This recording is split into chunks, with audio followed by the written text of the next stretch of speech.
Helios Flight 522. Hit it. 8.3. GN999, Kalimera, confirms go. Over the GN999, you are on the radar set. Advice level requested. Real horror.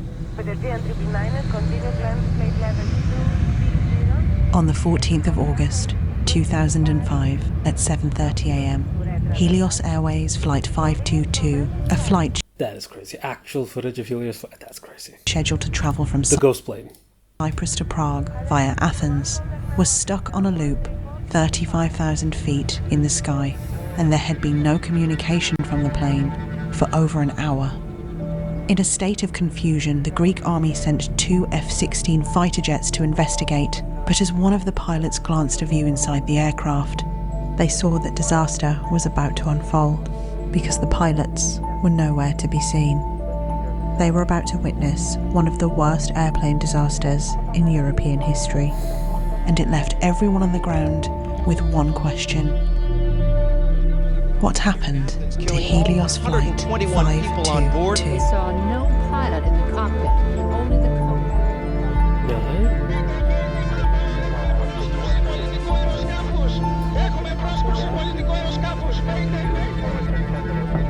I remember like a few years ago we had like I guess it's like the cockpit radio, the communication that did, not sure if it was leaked or it was just generally on the internet. You can still find it. It's basically just how like frantic the fighter pilot was trying to communicate with like the ground staff, with like air traffic control, and they're basically saying the plane is going down, the plane is going down. That is haunting.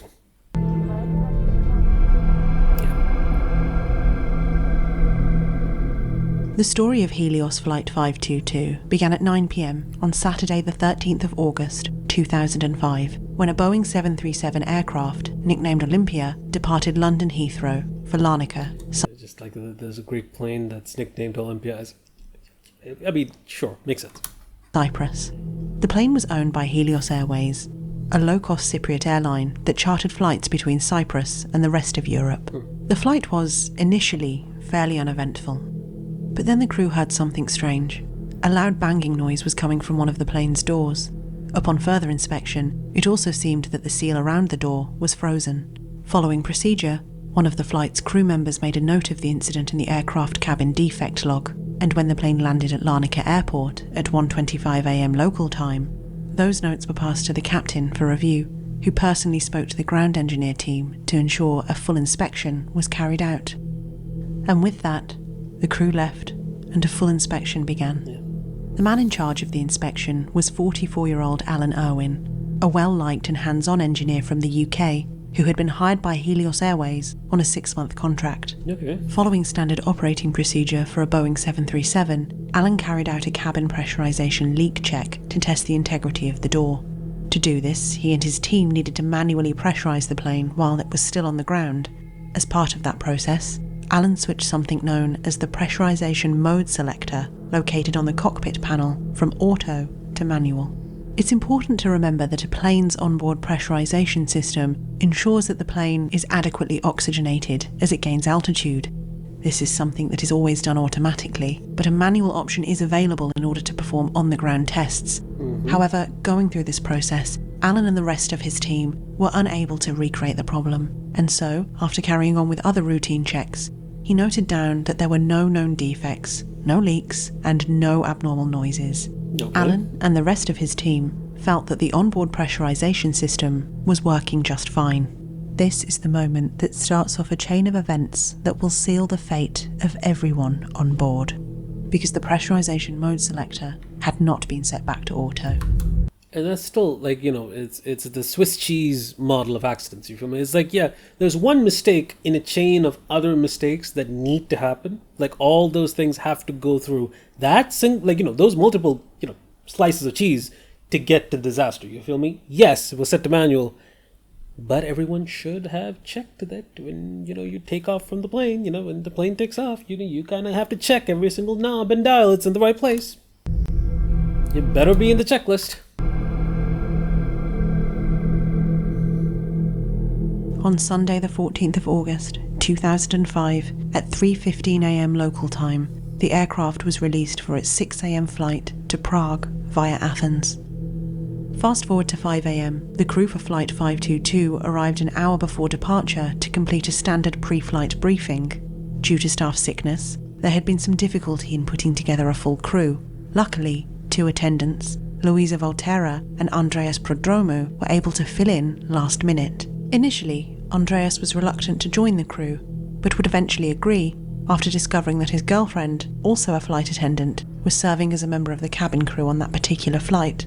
The 4 flight attendants would join 59-year-old Captain Hans-Jürgen Merten and 51-year-old First Officer Pampos Haralambos, 2 experienced pilots with a collective 23,000 hours of flying experience between them. Together, this crew of 6 would serve 115 passengers, around a third of whom were children. As the cabin crew were preparing for takeoff, they knew that this would be an easy and short flight with experienced pilots. But what they didn't know is that Hans was fired 3 months earlier by British airline Jet 2 for repeated failures to comply with standard procedures.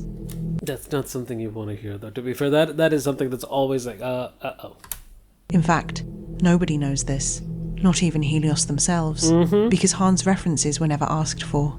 On top of this, First Officer Pampos also has a record of rushing through checklists, and to make matters worse, the 2 pilots don't exactly see eye to eye. In fact, Pampos had complained multiple times about Hans' attitude and was actively seeking new employment. Nonetheless, That's not the...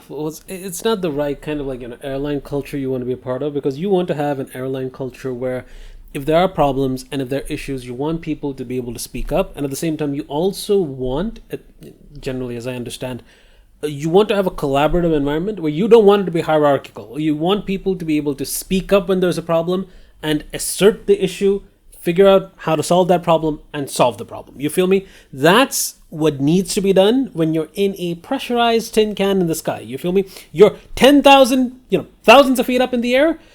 You kind of want to be calm and chill when you sort out those issues. You feel me? And if you can't see eye to eye, you still keep it to yourself and solve it logically, right? Because you don't want to be emotional when you're when you're working against gravity. You feel me? as passengers began to board the plane, Pampos and Hans worked through their standard pre-flight checklist. It is here that the string of catastrophic errors continued. Right. Pre-flight checklists are lists of tasks that should be performed by pilots and aircrew prior to takeoff.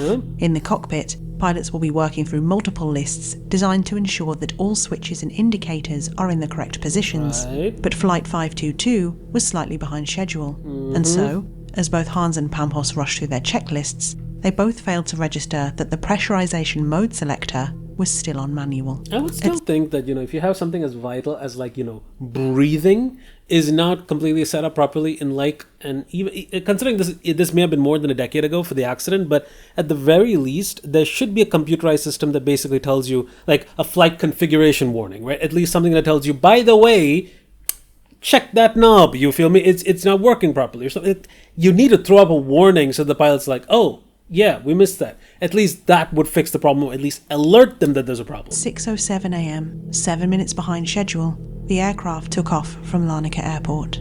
For the first few minutes, everything seemed perfectly normal. There's, if I'm not wrong, there's perfectly breathable oxygen up to 10,000 feet. In fact, most cabins are pressurized to about 10,000 feet, and if it's really good planes, even below that, because I think the lower the cabin altitude pressures, the more comfortable the flight is. Yeah. 4 minutes after takeoff, at 6:11 a.m., ground control cleared Flight 522 for a final cruising altitude of 34,000 feet. That's not breathable. And the plane began its climb through the clear blue Cypriot sky. It should be said at this point that only the last few hours of in-flight cockpit recordings are actually available, and so much of this story has been pieced together using the in-flight data recorder, on-the-ground recordings, and testimony, as well as clues from the crash site.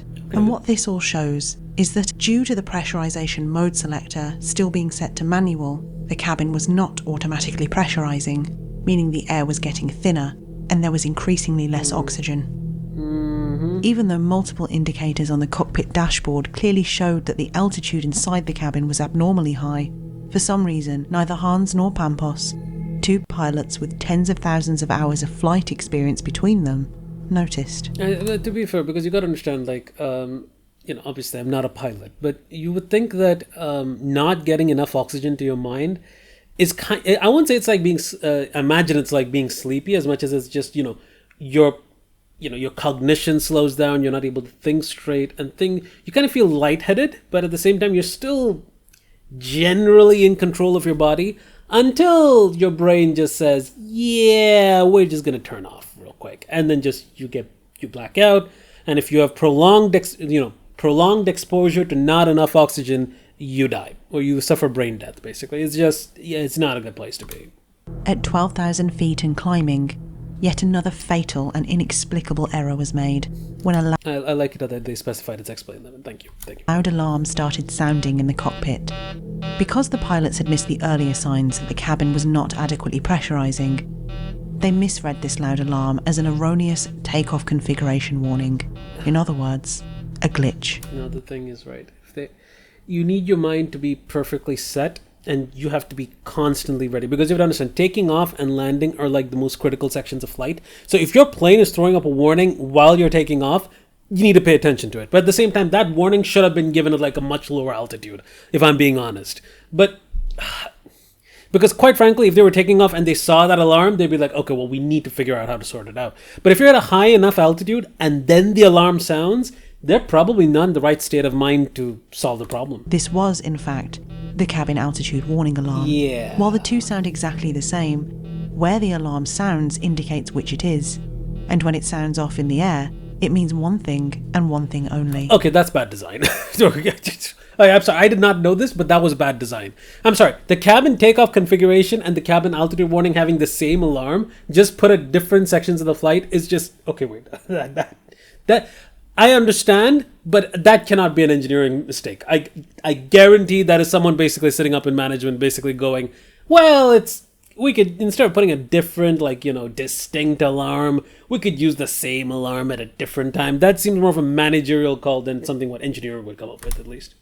That there is an immediate and urgent issue with the cabin pressurization, and that oxygen masks should be worn immediately. You should probably put something that's a bit more explicit in that instruction, you feel? Neither Hans nor Pampos did this. Yeah, because the problem is the consequence of something should be assessed in terms of what could go wrong if it goes wrong, right? For instance, let's say your flaps weren't deployed before you take off. In this case, you have the situation of, well, the plane might not take off, or it needs, much higher speeds to take off. An alarm warning at ground level is appreciated.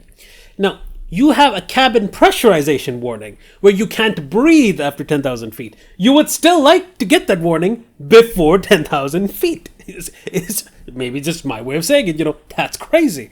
But at the same time, that is, no. There should be a better way of informing. At least after the accident, I'm pretty sure they would have figured out a way to get this, making this more stringent. But it still should be pointed out that, the rules of safety are written in blood. Said blood is where the safety rule is being written, unfortunately. Instead, at 6:14 a.m, Hans made a call down to the Helios dispatcher on the ground. At first, he mentioned the erroneous takeoff configuration warning, which was sounding in the cockpit. This confused the dispatcher, because a takeoff configuration alarm cannot sound at 12,000 feet. Which is impossible, so... If I'm not wrong, the dispatcher actually asks him to check the pressurization. Yeah, and so he handed the call over to Alan Irwin, the on-duty ground engineer who had performed the plane's inspection earlier on in the day. But things became even stranger when the captain began to radio down about a ventilation cooling system error. He stated that, quote, the ventilation cooling fan lights were off.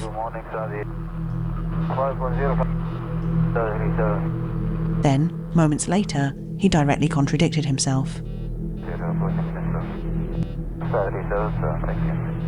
To Alan, who was listening in on the ground, the conversation was as confusing as it was bizarre. But perhaps, Alan thought, Hans is confusing two lights that sit closely together, and it was at this point that he asked the captain about the pressurization mode selector. I'm sorry, what's actually crazy is if he's confusing these lights for the ones right over here, bro, that is just, I would not be surprised if that's double vision, or it's basically just the brain just trying its best to process information, but it just can't without enough oxygen. 613. To which he received no reply. It's just at the edge of Had it been maybe a minute or two before that, we might have like a whole different like conclusion to this. The plane lands and everyone makes it, but that just never happens. Alan didn't realise it at the time, but Hans was behaving strangely because he and his co-pilot were both suffering from rapid onset hypoxia, a condition whereby the body is deprived of oxygen. Right. Hypoxia is terrifying to me because you just don't really feel it at first. You feel almost, I won't say overjoyed. The way they describe it is basically you feel giddy, you feel excited, you feel lighted. It's like being tipsy, but without actually ever drinking. And then your brain slowly cushions itself as it slowly, I won't say shuts down, but it starts cutting off like functions slowly. And then you basically go to sleep and breathing ceases, which is just terrifying. The effects of hypoxia on the human body are strange. At first, the vision worsens slightly, Right. and then confusion and Darkening disorientation on the begin to edges set and- in, yeah. quickly followed by a lack of coordination, and then a mood change, which for some can be extreme irritability, and for some, euphoria. Yeah. What is particularly terrifying about hypoxia is that one of the symptoms can be a disassociation from the self, meaning sometimes people cannot truly grasp what is happening to them. Right. Because Hans and Pampos did not immediately put on their oxygen masks in response to the They were alarm, still able at to- 15,000 feet and climbing, these symptoms were coming on very quickly. And as they set Because in, the higher the altitude and if the plane is still climbing, your effects are just going to be rapidly setting in. There's not much you can do. a warning light, known as the master caution light, came on to indicate that masks had now dropped inside the passenger cabin. Yeah.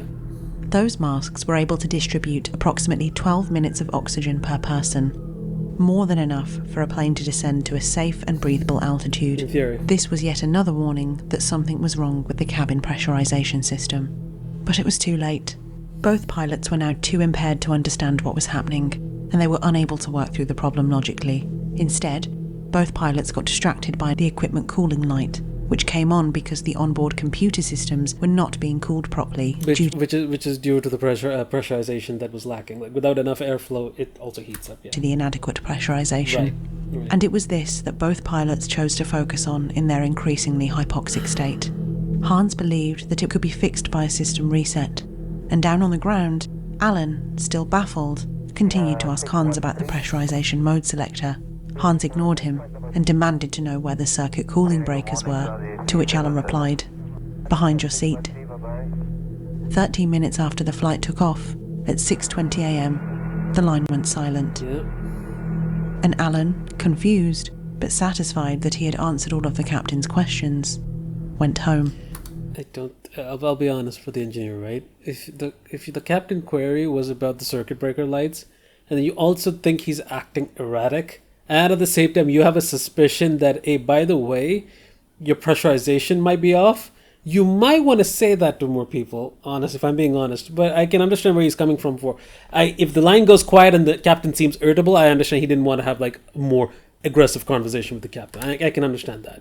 At this point, passengers inside the cabin would have only had a few minutes of oxygen left. And what's terrifying is if the passengers are able to put the masks on, they would probably be okay for 12 minutes while the pilots were already incapacitated. So regardless of what happened, the plane is still climbing, they're not descending, and yeah, the passengers are on borrowed time. The thing is, I imagine the flight attendants also confused. I imagine they're also like, wearing the oxygen mask and like, why are we not descending? Like the typical procedure is if the air masks drop, they better be below 10,000 feet. We can never know what happened in that cabin, but we can reasonably assume that there would have been panic and confusion. Following procedure, the cabin crew would have been seated, waiting for the pilots to perform an emergency descent to a safe altitude. Instead, the plane was on autopilot and was continuing its climb to 34,000 feet. All the while, the cabin crew would have been aware that the masks were fast running out of oxygen. Yeah, no more communication, right? Yeah. As the passengers and the crew were struggling in their last moments of consciousness, at 6:29 a.m, the Helios dispatcher who initially took the call from Hans contacted ground control at nearby Nicosia Airport. He stated that he hadn't been able to make further contact with Flight 522 for 9 minutes. The dispatcher at Nicosia Airport also failed to reach the cockpit, and at 6:36 a.m, 60 minutes after last contact, Flight 522 began to enter Athens airspace and was handed over to Athenian Air Control. Over the next 40 minutes, the Air Control Centre team at Athens and several planes in the vicinity. What's terrifying is most people were dead by then. Straight up. Most people, because by the time hypoxia takes you out, is just multiple minutes before your brain just shuts down. The body doesn't have enough oxygen, your organs cease to work and function. That is horrifying. But the thing is, I'm surprised the autopilot just keeps working as it was designed. It was just like, well, we got no more manual pilot input. We're going to just keep driving this plane to Athens. That is crazy. Attempted and failed to make contact. Over 30 calls were made across multiple frequencies. Yeah. There was, of course, radio silence. No response. Flight 522 still looked as if it was operating as normal, leading teams on the ground to theorise that there was an issue with the onboard radio system. At 7:20 a.m, Flight 522 began what looked like a standard approach procedure, but air control watched on in utter astoundment as the plane began to slowly turn back around in the same direction that it came, entering what is known as an automated holding pattern as part of its missed approach procedure over the Greek island of Kea. And it was here that Flight 522 stayed, flying around on a repeated loop. At this point, teams on the ground knew that something was desperately wrong. By 8:23 a.m, the emergency level was elevated to alert. The Hellenic Air Force had been contacted and 2 F-16 fighter aircraft were dispatched. Just 9 minutes later, at 8:32 a.m, the 2 F-16 pilots described the disaster that was about to unfold before everyone's eyes. Yeah.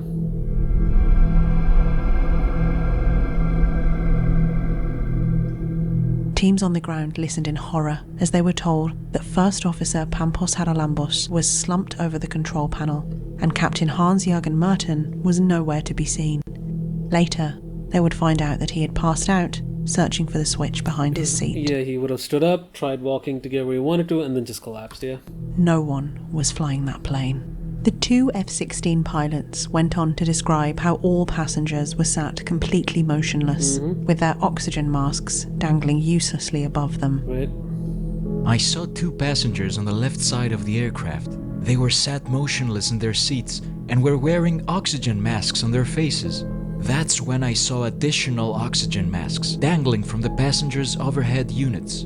Even though the passenger cabin was dark, I could see the shadow of the oxygen hoses and masks against the daylight shining through the windows on the other side of the passenger cabin. The emergency level was now set to the highest possible as rescue teams on the ground attempted to make sense of this horrifying new information. Yeah, not surprised. And then, at 8:49 a.m, during the plane's 10th holding pattern, the F-16 pilot observed someone slowly making their way to the cockpit. I imagine the F-16 pilot, when they saw that, was either shitting himself or was like, I'm sorry, what?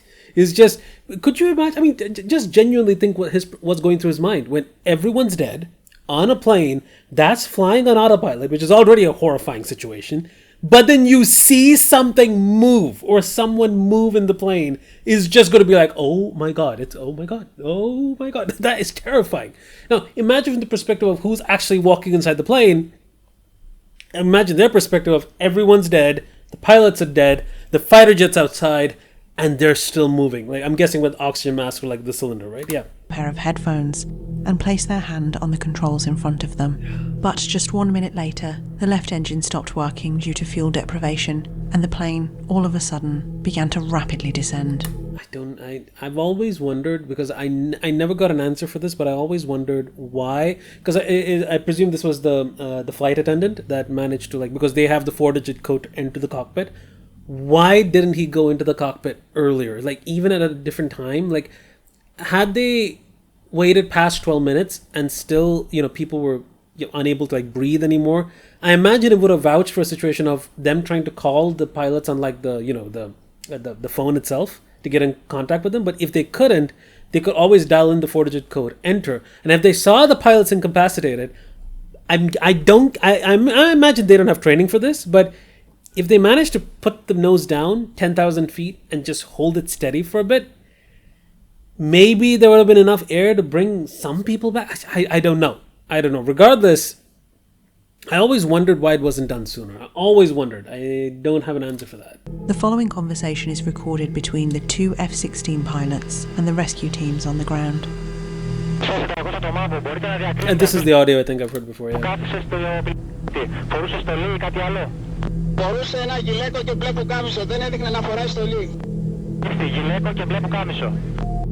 It's at this point that they realise that the person in the cockpit is Andreas Prodromou, one of the flight attendants who agreed to fill in for a sick colleague at the last moment. Yeah. Andreas, investigators would later find out, was a qualified pilot, and it appears...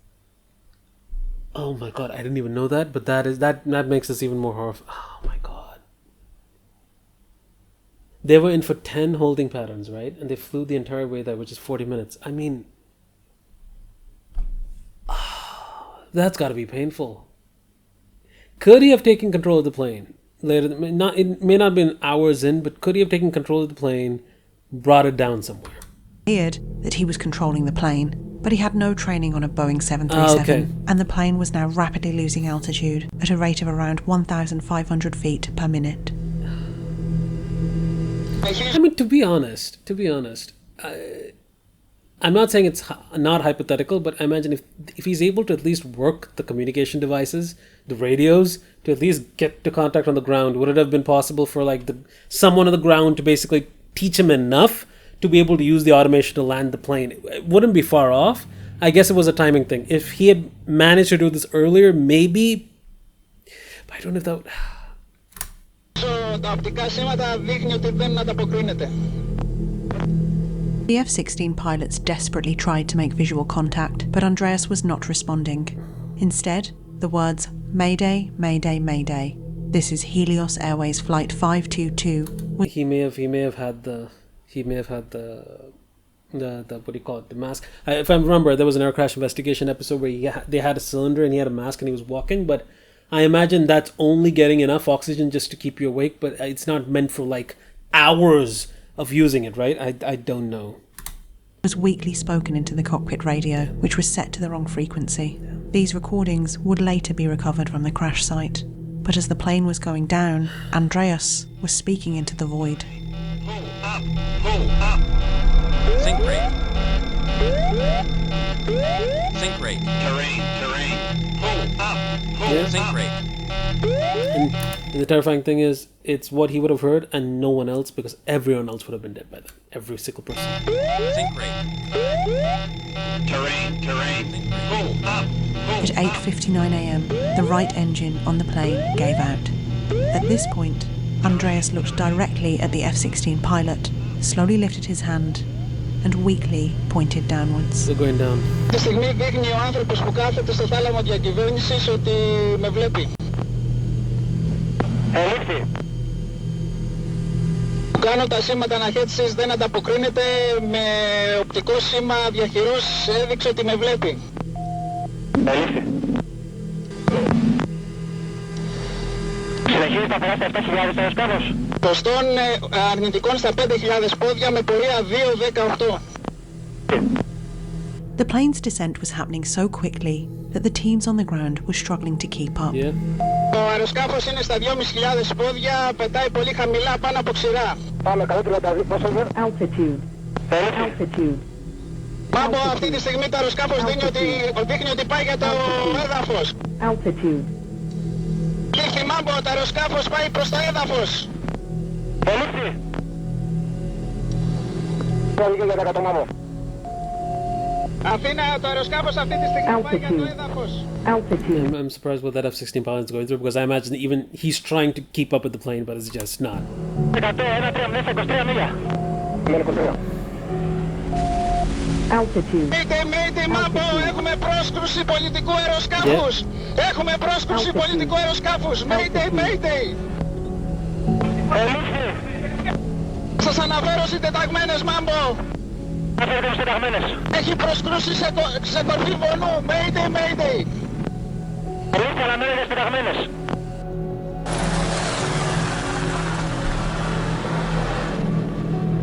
At 9 hours, 3 minutes and 32 seconds, Flight 522 collided with the rolling hilly terrain just outside of Grammatico village at 400 miles per hour, causing a fireball that instantly razed several acres of land to the ground. All 121 people on board lost their lives instantly. Several were members of the same family, Some were couples who went on holiday, leaving their children with their parents. Reports would later show that most passengers were alive, but unconscious. Oh, I didn't even know that. I thought maybe hypoxia would have taken them out, but that's even worse. If they managed to land the plane, then even if there was damage, if they were unconscious, the thing with hypoxia is it could be reversed, assuming it's only, it's not for too long, but it's... I didn't know After that. the wild speculation amongst the media subsided, a 186-page air accident investigation report was written. This report cited multiple failures to recognise the cabin pressurisation issues as they arose on the day, but they also revealed an ineffective and dangerous organisational culture that bent the rules beyond recognition. That's right.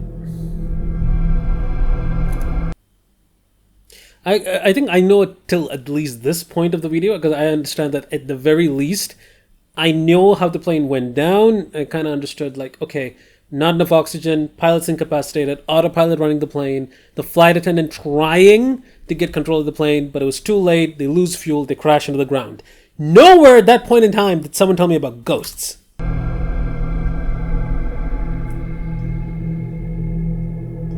In the absence of all but the last hour of the cockpit voice recorder, one question is often asked about Helios Flight 522. Why did the cabin crew not immediately enter the cockpit?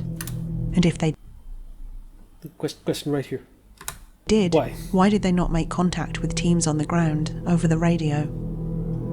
This is especially puzzling considering that they had access to several hours of oxygen, as well as, clearly, the cockpit access code. Even the report itself states that it is rather puzzling. But perhaps the on-plane oxygen system can give us a clue. Because of the way the emergency oxygen system works on a plane, it's likely that the adult passengers would have run out of oxygen first. The crew had access to 4 emergency oxygen cylinders, and we know that 3 of them were used. But how and in what manner is unclear. Is it possible that some of the cabin crew may have attempted to share their masks with, say, one or several of the flight's younger passengers? If this did happen, this would have created an extremely dangerous situation, because at 34,000 feet, the effects of hypoxia set in at around 30 seconds. Oh, that's insane. 18,000 feet gives you 20-30 minutes. Wow. So at the beginning of the video, when they were roughly at around 15,000 feet, they probably had they still had some time before hypoxia sets in. 35,000 feet at 30 seconds is insane. 43,000 feet at 9 seconds is insane. Holy shit. Making the window for what is referred to as useful consciousness very short indeed. Perhaps, in order to help other passengers, the crew inadvertently incapacitated themselves. Perhaps this was done in the time that their own masks ran out on their way to the emergency oxygen cylinders. Or perhaps Andreas incapacitated himself, helping his partner. These are of course just theories, because ultimately, we will never know.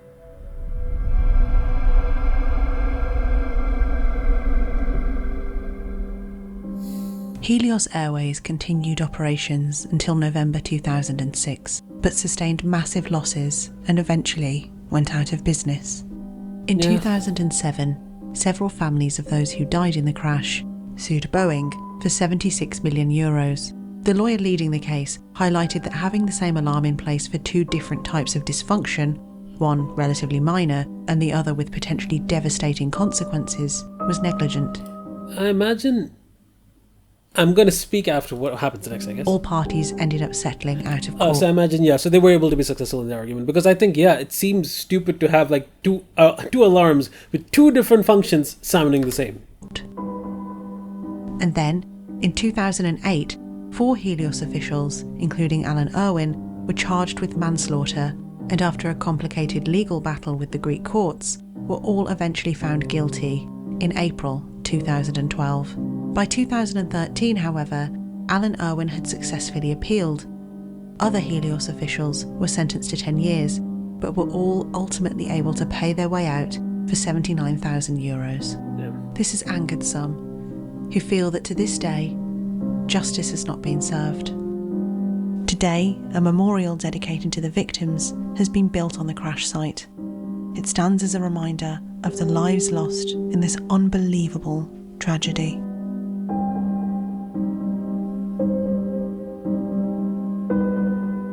Yeah.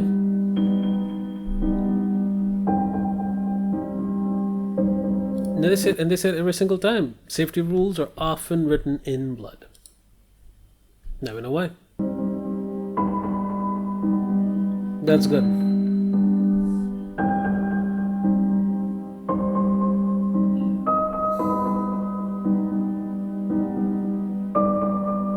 Okay, dude. I'm not gonna go for speculation, but okay, sure.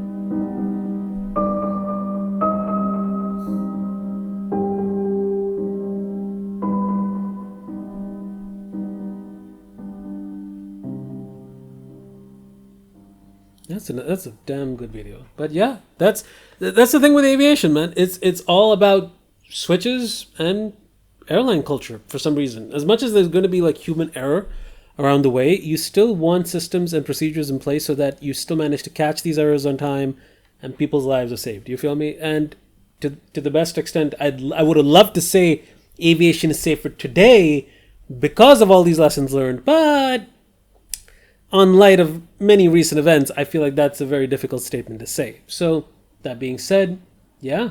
But yeah, hope you guys enjoyed the video. Like, comment, subscribe, and I will catch you beautiful bastards in the next one. Peace. Take care. Nice.